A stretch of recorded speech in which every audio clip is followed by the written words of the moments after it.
Hello and welcome to another Fantasy Premier League video. My name is Steve and I've had to bide my time with strategy I employed of holding onto a massive amount of funds in my bank in order to be able to immediately buy back some big players once they were back from injury or international duty, and actually had 15.3 million sitting in the bank before I made my game week 22 transfers. It's basically all planned out to be able to accommodate Haaland, Salah, KDB, Maddison, and almost Son into my team, which I'll be about one transfer away from funding in game week 25 or 27. Now, if you didn't catch my video last week, I'm actually free hitting in game week 26, hence the plan for Son to be coming back in either 25 or 27, but that will basically depend on when Son returns from the Asia Cup and when Salah is back fit and ready. So in game week 22, I actually brought KDB and Maddison in for a hit. I will briefly cover the reasoning behind that hit a little bit later on in this video. And I've already made an early transfer for game week 23, bringing back Haaland for 13.9 million, which I managed to snipe him for.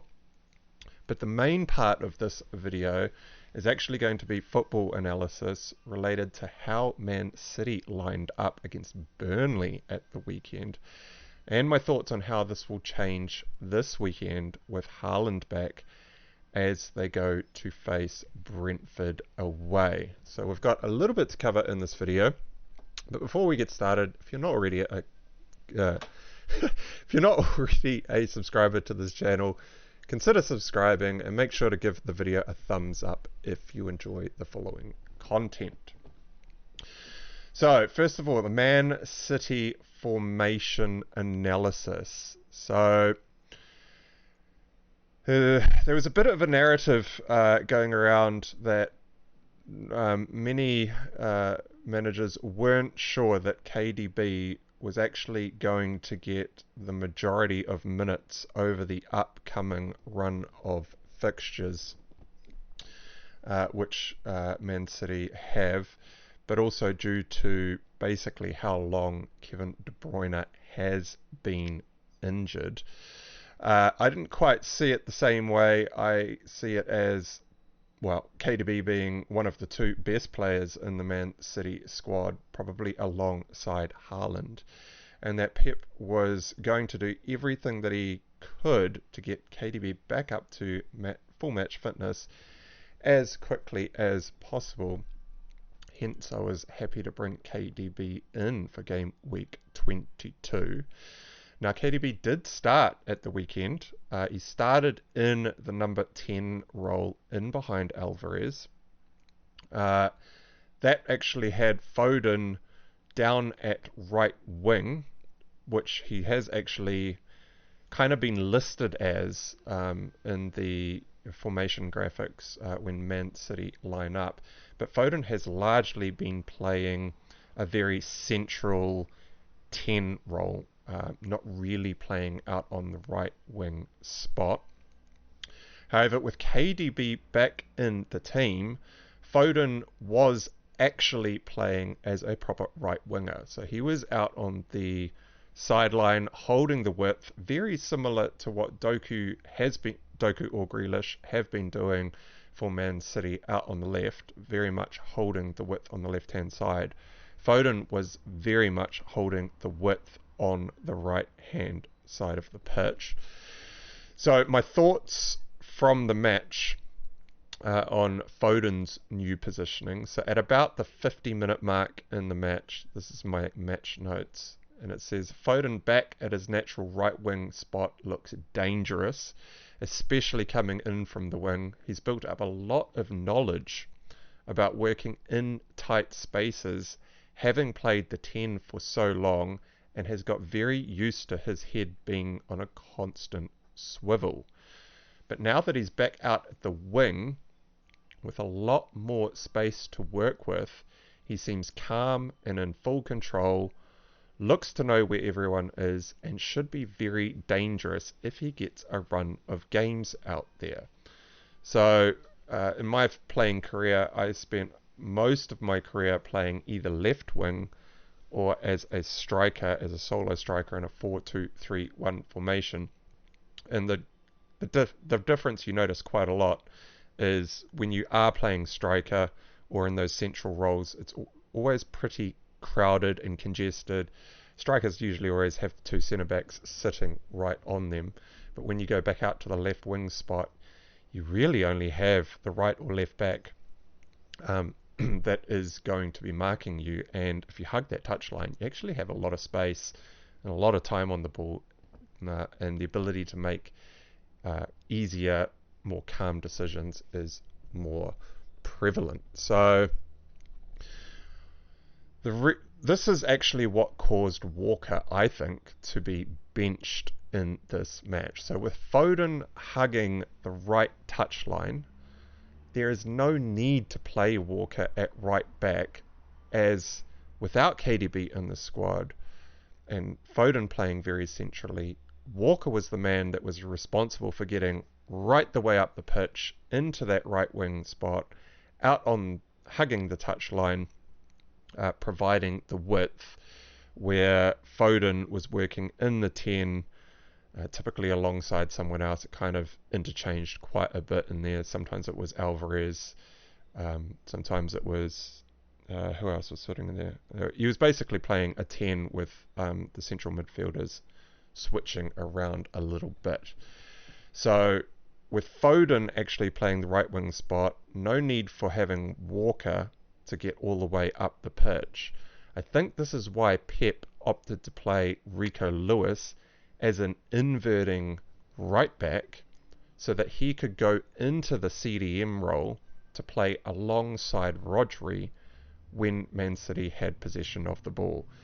And of course Man City had a lot of possession of the ball, and so this was basically the formation that they were playing throughout the majority of the match. So they had the three at the back, Guardiola on the left, Ake centre back, John Stones at the right back, Rico Lewis coming out of that right back spot to sit in alongside Rodri as the inverting right back.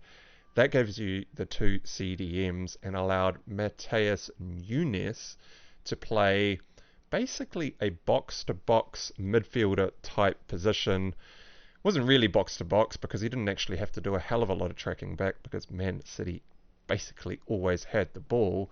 And so that just allowed Matheus Nunes to get quite far forward to play in that number 8, number 10 role, sort of a central midfielder, to float in and alongside Kevin De Bruyne. Now, Kevin De Bruyne being added back into this squad was consistently playing as the most forward central midfielder. He did sometimes drop very deep to create space, very similar to what Maddison had been doing in the Spurs team up until Maddison got injured.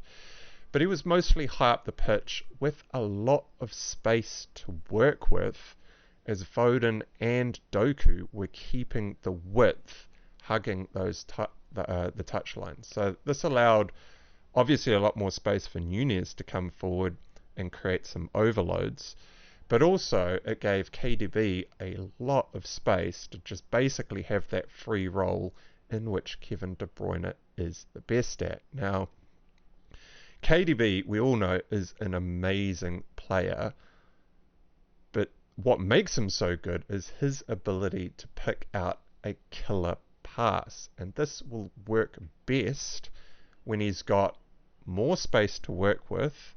This is why he gets that free role, so he can just kind of move all over the show to kind of drop into those central midfield spots where he can create space, pick up the ball, and then deliver some sort of great through ball to whoever's playing striker if they've managed to create some space between the two centre backs that are typically marking either, in this case it was Alvarez at the weekend, but it will be Haaland most likely moving forward.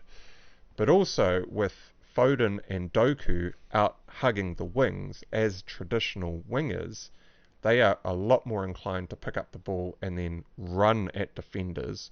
Or if KDB is on the ball, they can make those darting runs from those wide spaces where they are largely unmarked. It's very hard to track those wingers as they're running, and there's heaps more space around for KDB to put those balls in behind to allow Foden and Doku to come in off the wings. So in order to exploit KDB's ability to create consistently, I think Pep is actually going to stick with this inverted right back role to create more space for KDB, to leave the width on the pitch for the wingers, whether it be Doku or Grealish on the left or Foden on the right. There is a small chance that Doku might go out to the right-hand side and he may play Grealish on the left.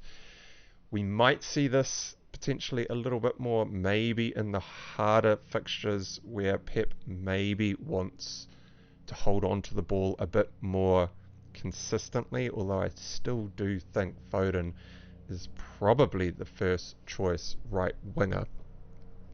But this probably means that Walker's minutes are actually somewhat limited moving forward. So Rico Lewis does that inverting right back role really well. He tried it out against Burnley at the weekend, because Burnley is obviously a pretty weak opponent compared to all the other Premier League teams, and so it's a great chance to give Rico Lewis a run out doing that inverted right back role. But John Stones is also back to fitness, and he has also been playing that inverted, has been known to play in an inverted right back, left back type role and coming into the CDM position. So I have a feeling that Walker may actually be the sacrificial lamb here moving forward if Pep does continue to try to exploit the space for KDB by creating these overloads in the middle of the pitch. So KDB also played 72 minutes at the weekend, showing that Pep really wants him back to full match fitness. I was predicting probably about a 60 to 65 minute kind of run out to try and get him up to speed, but he did stay on the pitch up until the 72nd minute. Now, he was actually subbed off for Haaland at the 72nd minute, allowing Haaland to come back in. That moved Alvarez back into the free cam role that KDB was occupying. So put Haaland up front. KDB came off because his legs were basically going by that point, and they put Alvarez in that cam role. Now, is Alvarez good enough to hold either Haaland out of the team up front? Probably not. I would say about 90% sure that Haaland is going to start up front this weekend. And does that mean that Alvarez is then going to replace KDB in that number 10 role as he is trying to get KDB back to full match fitness? Now, there is a potential that that does happen this weekend against Brentford away. It's not a foregone conclusion that Alvarez is going to be benched here. KDB could be a little bit tired after that 72-minute run out. Maybe he decides to rest him against Brentford, but I would say odds on that he is actually going to start with a very similar formation to what he started with against Burnley, but with Haaland starting up front instead of Alvarez. So my predicted lineup against Brentford this weekend is Edison and net, Rico Lewis right back, Stones and RK as the two centre backs, Gvardiol as the left back, the two CDMs, Nunez and Rodri, with Man City in possession, Lewis going in to sit alongside Rodri, and Nunez getting forward to create a 4 across the midfield front line. That would leave Foden starting right wing, KDB starting at cam, and either Grealish or Doku starting out at left wing. 50-50 call on who's going to start out there. I've got no idea if it's going to be Grealish or Doku. And then Haaland up front. So that actually puts Alvarez on the bench in my predicted lineup. Now, I know he's just scored 2 goals in the fixture against Burnley, but I think Pep is going to prioritise getting Haaland back to full match fitness, as well as KDB coming back to full match fitness. So that's basically the rundown for Man City. If you are a Walker owner, very difficult spot to be in. I have maybe a 50-50 shot that he actually starts this weekend. I don't think so because, well, maybe he does start and Stones is the man that's inverting and Rico Lewis gets some sort of rest. That is a potential, I suppose. But I think Rico Lewis actually had a great game. He hasn't had many minutes, and he might actually be brought in for what is probably going to be another relatively easy fixture for Man City, as Brentford have been struggling to defend for quite a while.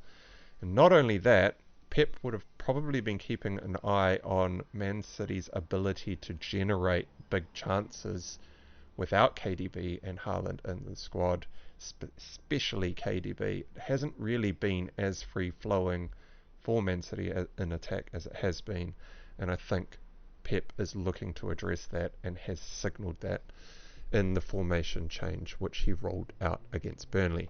If you're going to do a formation change, you kind of want to do it against one of the weaker opponents in the league. Burnley was a prime example. They now have Brentford away this weekend. We'll go to the default split view here. Man City, so Brentford away, Everton at home. That's another good game to try and get this set up. Then they've got Chelsea and Brentford at home. I've actually got game week 26 out of the ordering here because I will be free hitting in game week 26. But then they play Bournemouth in 26, Man United at home, and then Liverpool away. So this looks like a prime run of games of Burnley, Brentford, Everton to try and get a new formation working with players coming back from injury. And I think that is what Pep is probably going to do moving forward. So in my intro, I did say that I have already made an early transfer this week to bring Haaland in for 13.9 million. Yeah, I did manage to actually snipe him before he went up to 14.0 million. That actually required me to make the transfer before the Man City game, as he was going to go up after the first day of fixtures, in which he did in fact go back up to 14 million very quickly before Man City had even played their fixture at the weekend. So on Haaland, in the last press conference before game week 22, Guardiola said that apparently Haaland is back fit and ready, which many people thought was pretty strange, as Pep is actually the man who chooses the team and who is actually going to start and who isn't. And I think people were a little bit confused as to what was going on there. Now, I actually took this as Pep taking a shot at his medical team. Now, the reason for this was when Haaland got injured, for the injury that he's just coming back from, there was a press conference in which Pep was very adamant and vocal about him saying that he doesn't want anyone to report that Haaland's foot was fractured. It was just a stress fracture. It is not at all a fracture, and do not report it in that way. And he was actually very adamant on that point.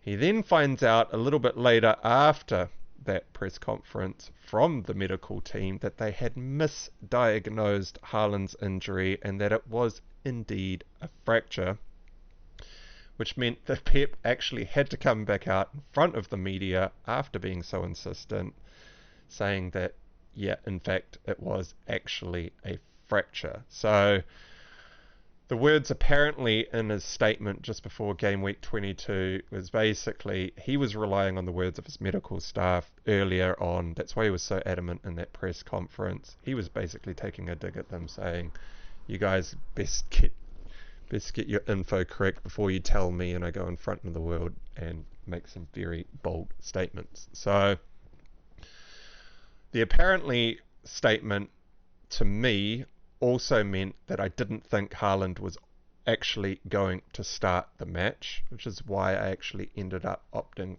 to take a hit to bring in Maddison instead of taking a hit to bring in Haaland for the Burnley fixture, as I thought Maddison had a better shot at starting in game week 22 as to what Haaland did. But as soon as the deadline passed, I was obviously checking in on Haaland's price, as he is probably going to be one of the most sought after assets for the upcoming run of fixtures. And as soon as the deadline passed, it looked like he was almost certainly going to go up to 14.0 million. And so I had to think about it, and I sold Watkins for Haaland before the City fixture even kicked off. So I had no idea what was going on with Haaland at that point.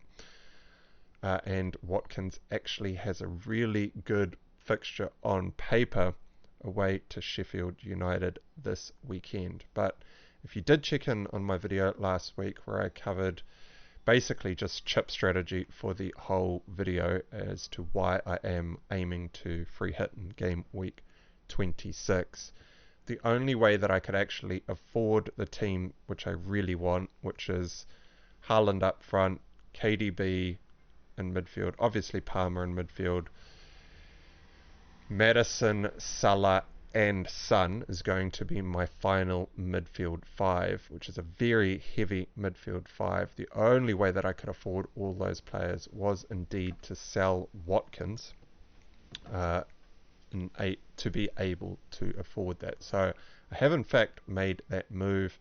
I banked the 13.9 million price point of Haaland by bringing him in early, and I also dodged a 0.1 million drop in Watkins, which actually happened at the same time when the price changes occurred, meaning that I have saved 0.2 million in my team, which is actually going to be very key in order to fit in that massive midfield, well, the massive midfield four and Haaland up front that I was talking about in the video last week. So just to cover off quickly, Maddison in for a hit.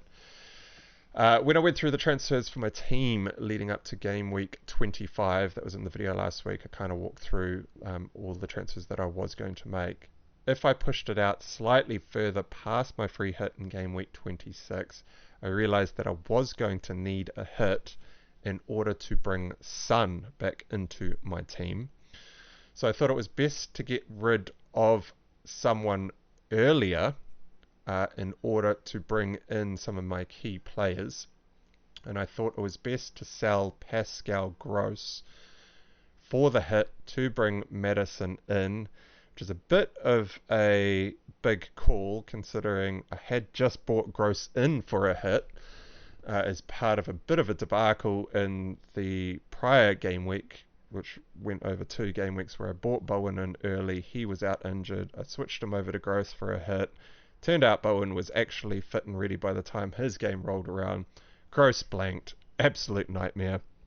I watched Gross play. I was not at all that happy with the positioning that he was taking up or his involvement in the game. And so I thought, I'm not going to want Gross long term. Let's just get Maddison back into the squad. Now bank that cheap price of 7.8 million for Maddison at the time of purchase. So Maddison actually managed to pay this back immediately with a 5-point assist, and not only that, KDB also came away with a 4-point assist and a clean sheet. So I ended up selling Kulusevski and Gross, who mustered a 1-pointer and a 2-pointer between them, totaling 3 points. I bought in KDB and Maddison, who scored 14 points together, minus the 4 points for a hit gave me a net positive 10 points on the hit, as well as 0.2 million in team value gained across KDB and Maddison at the time of recording this video. Now, bringing this hit forward means that I was going to take that hit in future anyway to be able to accommodate Son into my team. This means that I won't have to take that hit in future. I will be able to sell either Pedro Porro or Solanke in a game week or two to downgrade one of those two by about 0.9 million in order to bring Son back into my squad. So I might sell Solanke if the double isn't announced.